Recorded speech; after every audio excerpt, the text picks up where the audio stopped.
Se você não tiver certeza, espere. Investidores precisam ser pacientes. Se você ficar negociando toda hora no seu home broker, vai ser um desastre. Sabe de quem é essa frase? Howard Marks, bilionário americano. Temos que ouvi-lo.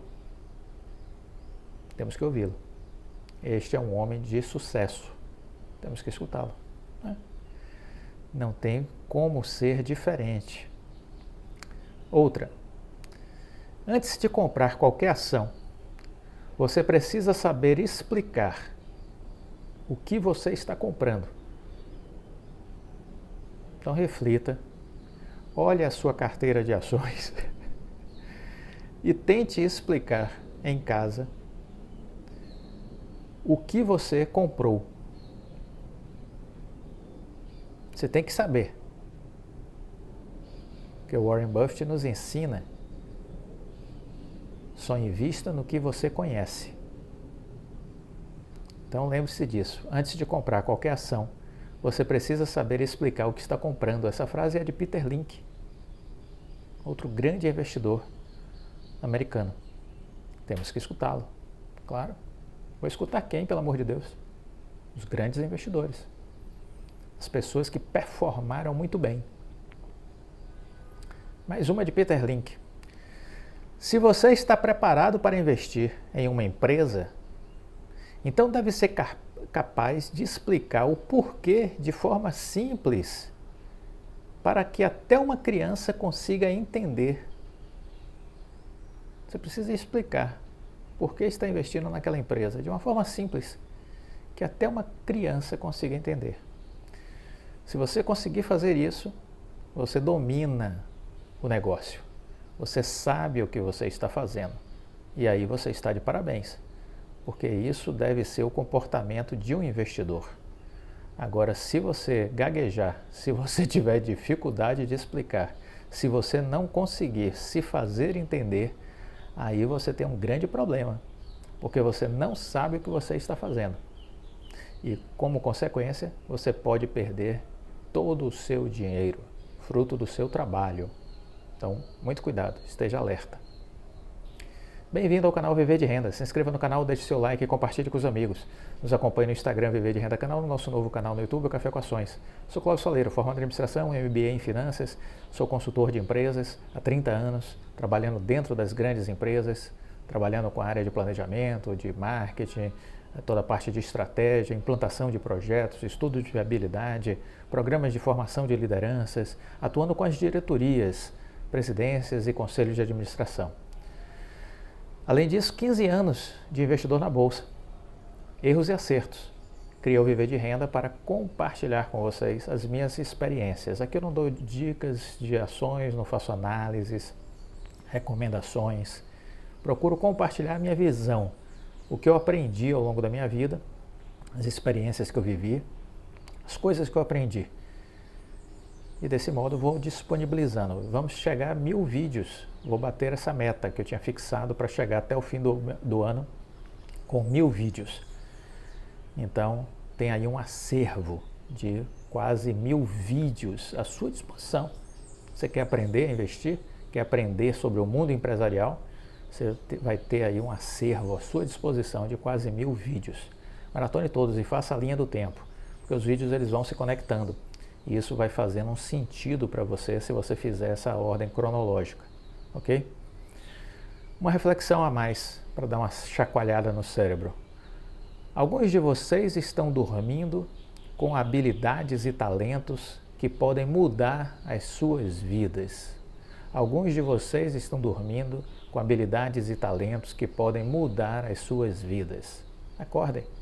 Essa frase foi de Elon Musk, da Tesla, né? Então eu sempre digo, o que você sabe fazer muito bem e que não está sendo monetizado?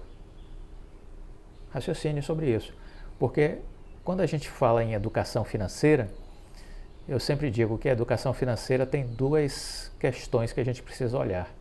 De um lado, a gente precisa olhar a redução das nossas despesas. E do outro, a gente tem que olhar o aumento das nossas receitas. E como é que a gente aumenta a receita? Identificando oportunidades a partir dos nossos talentos, das nossas habilidades, coisas que a gente faz muito bem e que ainda não está monetizando. Então, de repente, você faz artesanato e não está tornando isso uma atividade lucrativa. Desenvolve isso. Eu sou ótimo em gastronomia, faço os pratos maravilhosos, mas cozinho para os meus amigos. E por que não começa a ganhar dinheiro com isso? Né? Eu tiro fotografias belíssimas. Por que não começa a fazer quadros? Tem um conhecido em Pernambuco que faz fotos belíssimas e faz quadros maravilhosos e vende para o Brasil inteiro e para o exterior. Por que não monetiza o seu talento? Essa é a ideia. Monetize o seu talento. Isso pode, de repente, mudar a sua vida. Se não mudar a sua vida completamente, pode ser um acréscimo ao que você já faz. Ou seja, você vai estar ampliando a sua receita a partir da monetização das suas habilidades e competências. Pense nisso. Uma outra frase para dar uma chacoalhada no cérebro. Em uma cultura tóxica, pessoas bajulam seus superiores e chutam seus subordinados. Eles se protegem elogiando pessoas poderosas e explorando pessoas que não têm este poder.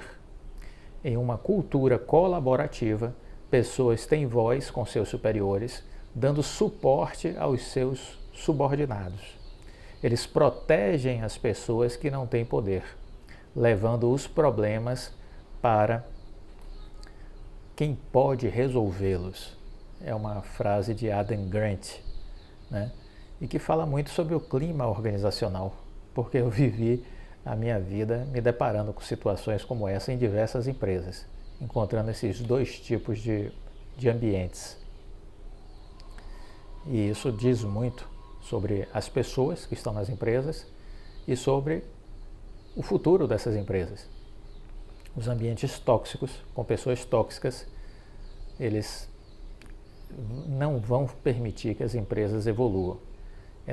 Com esse tipo de gente, elas vão fazer aqueles estágios do declínio daquela série que a gente encerrou na semana passada. Então, estejam atentos a isso. Uma outra frase para encerrar essa sessão, da jogadora Virna do vôlei. Eu acompanho muito o que a Virna posta na sua rede social, e ela disse assim, é um texto pelo visto de outra pessoa que ela repostou, mas que dizia o seguinte: reza uma lenda que a vida é uma só, reza outra que a vida é um sopro.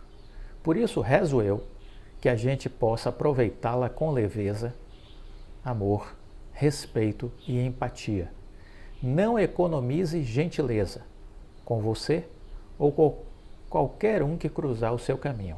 Não economize gentileza. Muito bacana isso, porque eu acredito muito nessa ideia de que a gente precisa oferecer ao mundo o nosso melhor. E o nosso melhor passa por sermos pessoas do bem. Temos uma boa energia, por passarmos uma boa energia, por sermos gente boa. E isso faz diferença para a gente, porque o universo nos devolve o que a gente oferece, e faz diferença para o mundo, porque a gente acaba mudando a vida de outras pessoas, né? Muito bem, essa semana a gente está fazendo alguns vídeos falando sobre empresas, mostrando que as empresas continuam suas vidas, né, a despeito das crises, e que a gente deve se manter longe dessa negatividade da mídia financeira, da internet, das redes sociais. E também estamos falando sobre tendências. Fizemos um vídeo recente falando sobre o setor de maquininhas, né, a desvalorização das empresas do setor. E agora eu queria comentar com vocês uma entrevista do presidente da Volkswagen para a América do Sul e Brasil. Ele disse o seguinte: o futuro dos carros elétricos depende do consumidor. O futuro dos carros elétricos depende do consumidor. E aí ele diz o seguinte, na verdade ele é bacharel em administração de empresas. O nome dele é Pablo Dissi. Ele é bacharel em administração de empresas e finanças também, com cursos em Chicago, e já foi presidente da Volkswagen na Argentina, né? E agora preside toda a área da América do Sul e Brasil. E aí ele deu uma entrevista recente dizendo o seguinte: olha, globalmente a Volkswagen está investindo 73 bilhões de euros que vão resultar em 130 veículos eletrificados. 100% elétricos. 100% elétricos e 60 híbridos. Ou seja, o nosso portfólio será muito agressivo. Para mim, como presidente da marca na América do Sul, será muito fácil escolher os automóveis mais adequados para o nosso mercado. E muitos vão estar nele nos próximos 4 anos. E aí o repórter perguntou, os próximos lançamentos serão de elétricos, serão híbridos? Como é que você vê isso? Ele disse, olha, eu acredito que os projetos, tanto dos carros 100% elétricos como híbridos, tendem a caminhar juntos, lado a lado. O veículo híbrido é uma boa solução para o meio ambiente, e o híbrido flex é o melhor dos dois mundos, porque tem a propulsão elétrica e o motor a combustão para trabalhar com etanol, o que garante uma autonomia muito ampla. Por enquanto, o carro elétrico é mais adequado para rodar na cidade, por causa da pouca infraestrutura de recarga nas estradas. No entanto, é o consumidor que definirá o futuro do carro elétrico e o que será oferecido em cada mercado. A expansão da infraestrutura de recarga deve ser um trabalho das montadoras e das iniciativas público e privada. Cada um precisa fazer a sua parte. A Volkswagen, ao lado da Porsche, da Audi, da Siemens, da EDP, empresa portuguesa do setor elétrico, formaram uma parceria para a instalação de estações de recarga de veículos elétricos em corredores nos estados de São Paulo, Rio de Janeiro, Paraná e Santa Catarina, com um investimento de quase 33 milhões de reais. A ideia é que o usuário encontre um posto de recarga a cada 120 quilômetros.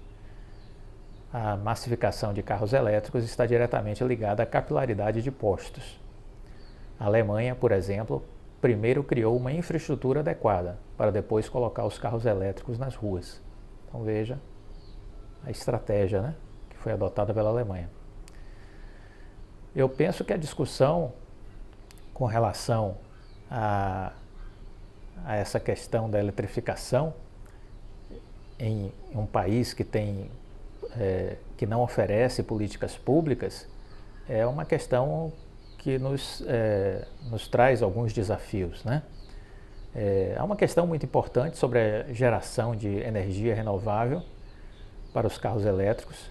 Quando a gente olha o Brasil, a gente percebe que volta e meia a gente tem riscos com relação a apagões, e quando essa ameaça acabar de uma vez por todas, nossa indústria vai acelerar ainda mais o desenvolvimento do veículo elétrico.